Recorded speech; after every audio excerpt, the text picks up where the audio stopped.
It's time for the Avengers to assemble, coming up next. Live from the YK Studios in Adelaide, Australia, it's the Pop Culture Spread. We are at war. We need a team. Let's do a head count. A super soldier, the demigod, a couple of master assassins,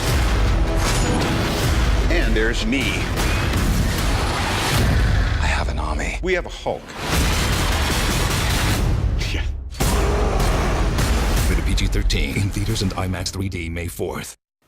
Hey guys, welcome back yet again for what promises to be a pretty special entry into our Marvel Retrospective series. And if you haven't guessed by now by these characters, it's time to talk the Avengers, Rick. Fucking oath. Cannot wait.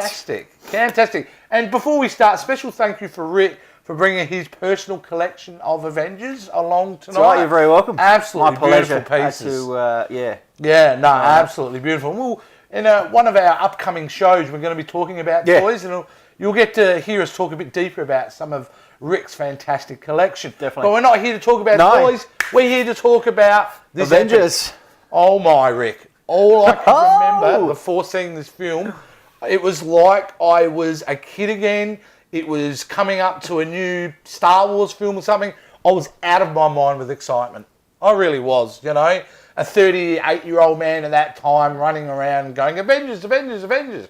But that's how pumped I was. Yeah, I was fucking super pumped. I was like a fat kid on a cupcake. I just blown me away. So I just cannot wait to see this freaking movie and to see every single one of these characters on the big screen. Oh, mate, you know, and honestly, you know, I was a little bit worried there as we were watching all these 5 films leading up to it. Especially, that's right. There was a couple of misfires along the way.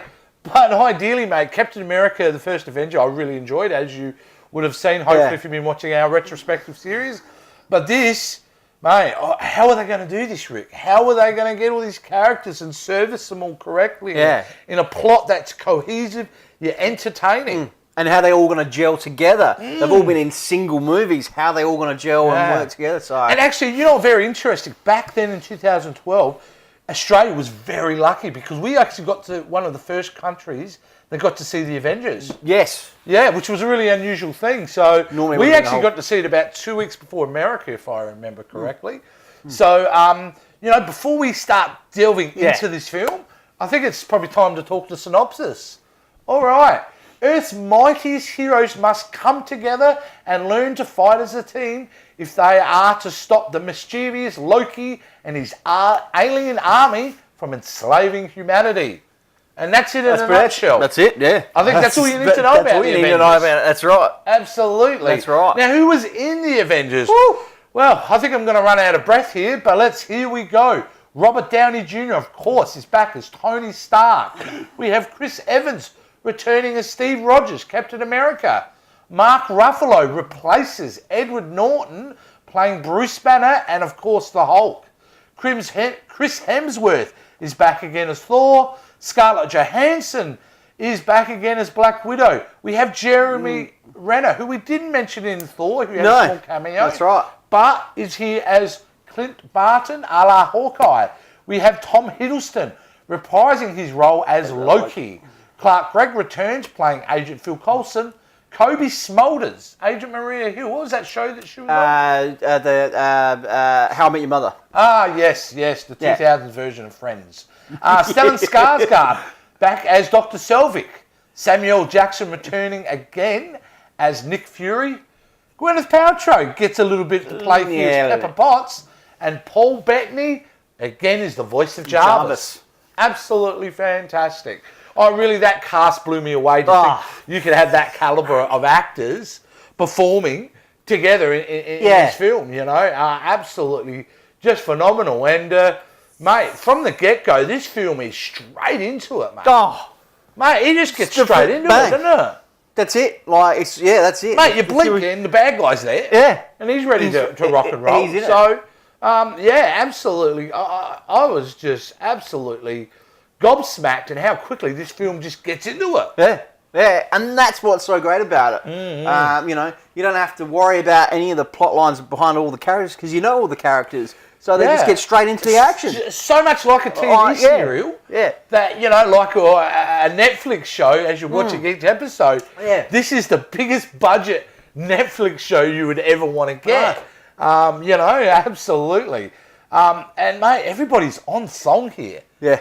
Everybody's firing on all cylinder. Yep. You know, Robert Downey Jr. is just, mate, by now, Tony Stark, Robert Downey Jr. You don't know where the reality finishes and starts and all that. Yeah. So, absolutely brilliant. And everybody, like I said, they're firing. You know the big improvement here, though, in this one? Black Widow. Yes. Now, if you've been watching obviously our retrospectives and our thoughts on the movies, I had a bit of a thing with, you know, on Iron Man 2 with Scarlett Johansson coming in, and I just thought she was a little bit weak. But fuck, she was fantastic in this movie. And you know why, mate? Because the director, Joss Whedon, is just fantastic with female characters.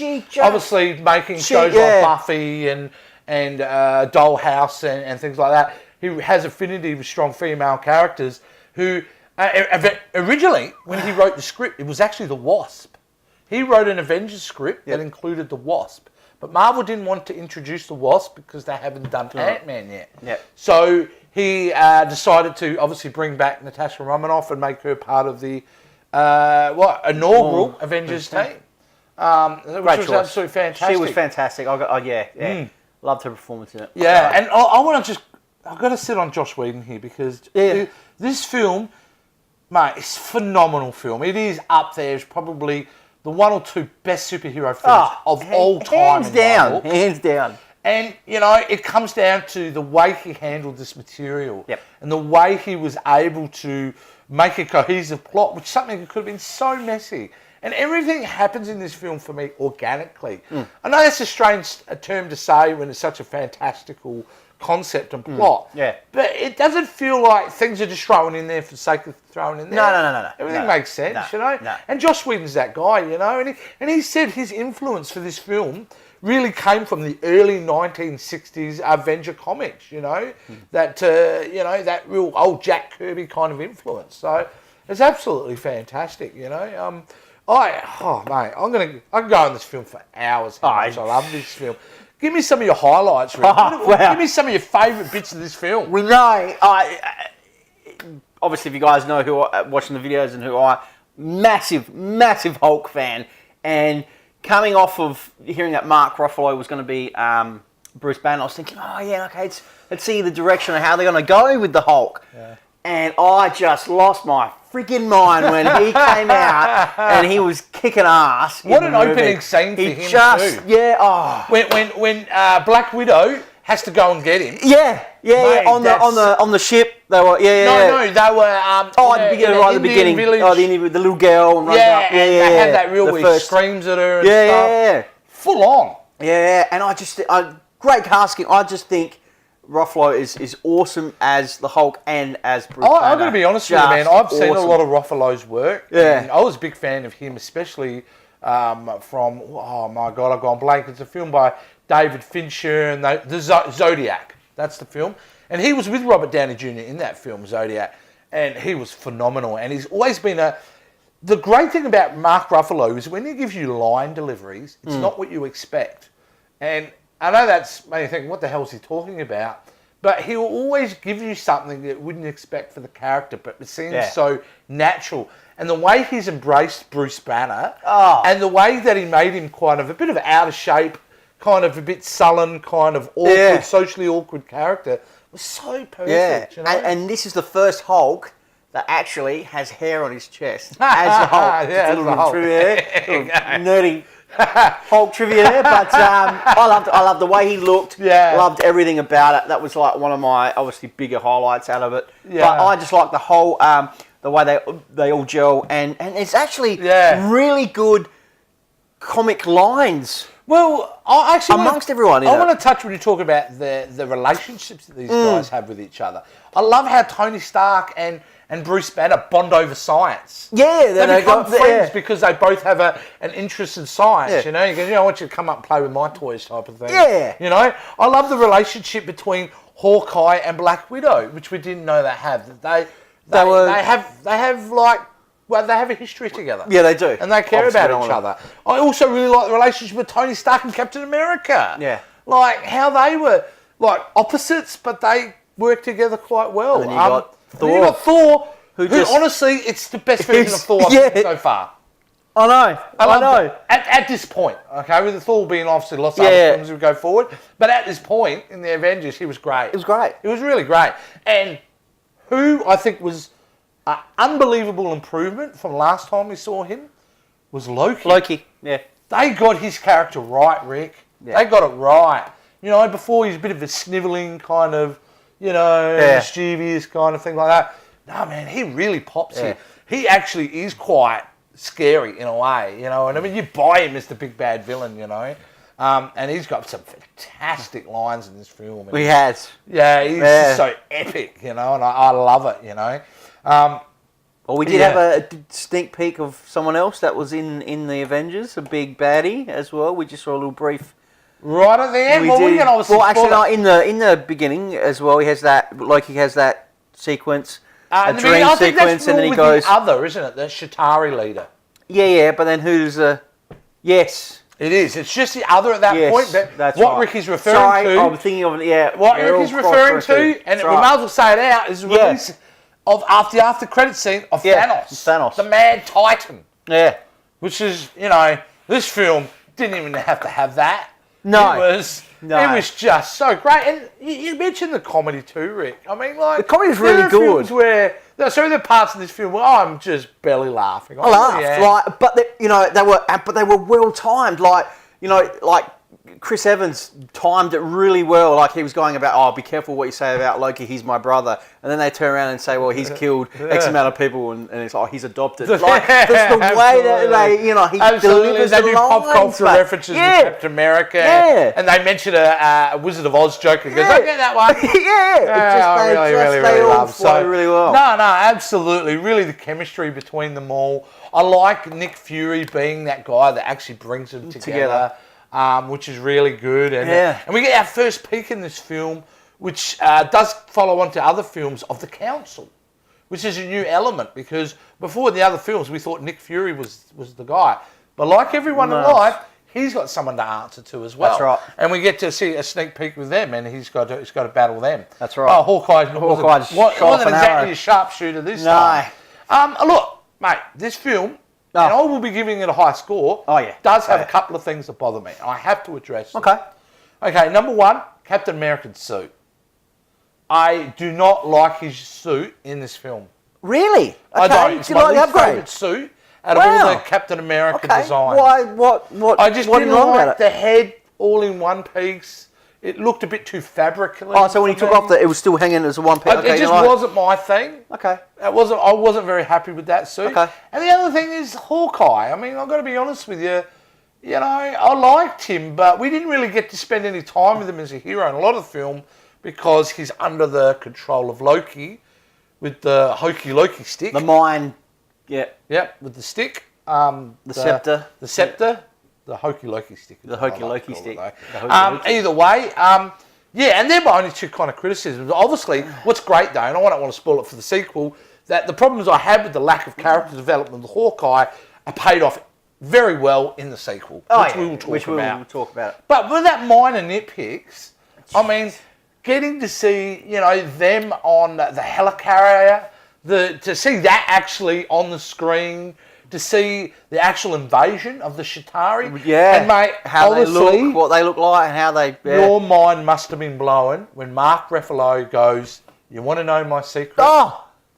And everybody knows what happens then. Yeah. He turns into the Hulk and... just kicks ass. And I love that whole scene when they're all together. Because, they have that shot and he films them all the way around. Yeah, because... And it's great too because we see Cap being a leader. He's leading this group, That's He's right. the one giving instructions. He gives everyone the instructions. Goes, Hulk, smash. Yeah.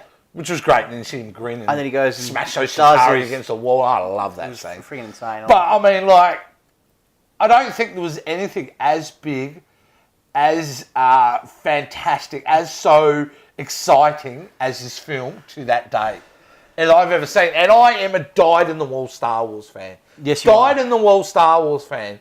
And I'm watching this film looking like the Joker because I've got a grin from ear to ear and it won't quit because this film is so much fun. Yeah. Absolutely. It is, and that's the word, fun. It is a fun movie. Now you think about this film that's now 5 years old, mate, the rewatchability factor of this film. Yeah. I reckon I've seen this film 40, 50 times. Ah, I mate, watch this it's film repeatedly all the time. yeah. Such an easy film to watch. Yeah. You And, know? But yeah, look, any comic book fan out there, I haven't met one yet that has been able to give me a negative- plausible reason why this film Yeah. doesn't work. This film works really well. and it showed, like, it's huge in the, it's number one still Oh, in, well, in yeah, making yeah, money. the biggest. The budget. It held the biggest box office weekend until Jurassic World knocked it off a couple of years ago with that 200. But out of the whole Marvel and or superhero Well, realm, just to see that it's still, culmination of all that work that they It's were still building there, towards up there. something that was going to be like this was just, it was an event. It was one of those films that, you know, there are a lot of superhero films that come out now, but this film back in 2012 was an event.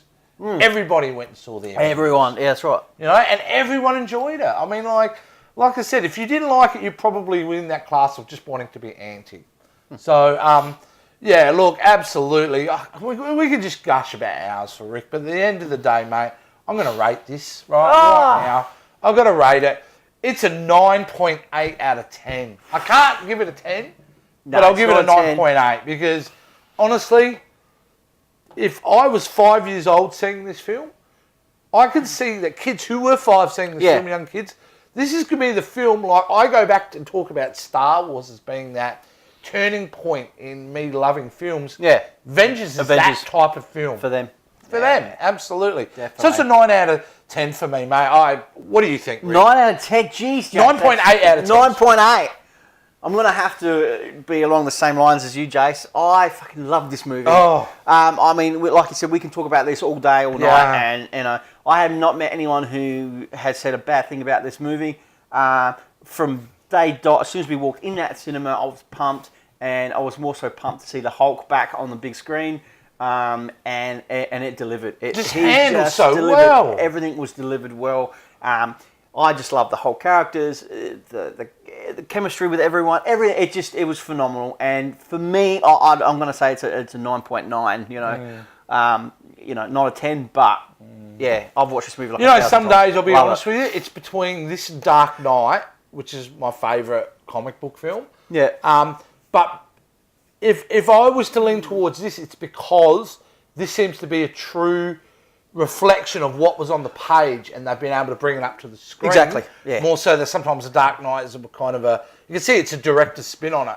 But this very much feels like they've opened up a comic book, they've done a magic wand, and there it is up on screen. There was no boring bits in it. There was no bits where you felt like, oh, this is dragging on. No. And Just they had a seamlessly. couple of quiet moments. Those quiet moments were very brief, and certainly you were invested all the way along. Yeah, exactly. And look, I can't think we can finish this with also mentioning one of the great scenes in the film is the death of Agent Coulson. Yes. As a motivating factor, what actually brings the Avengers together.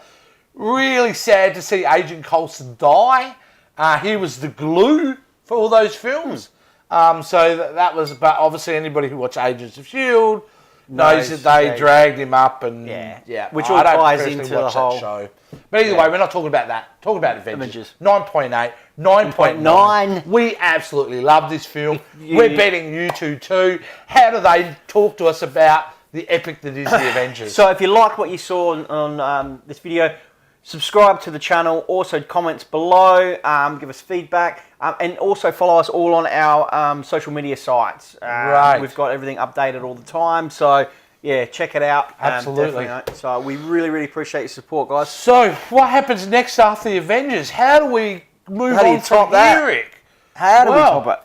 We're going back to with Tony Stark. We are. We're going back to where it all started with Iron Man 3. So stay tuned, guys. Next week, we'll be doing Iron Man 3. And does it live up to the Avengers? Well, you'll find out what we thought next week. So remember, guys, until next time, that man is playing Gallagher.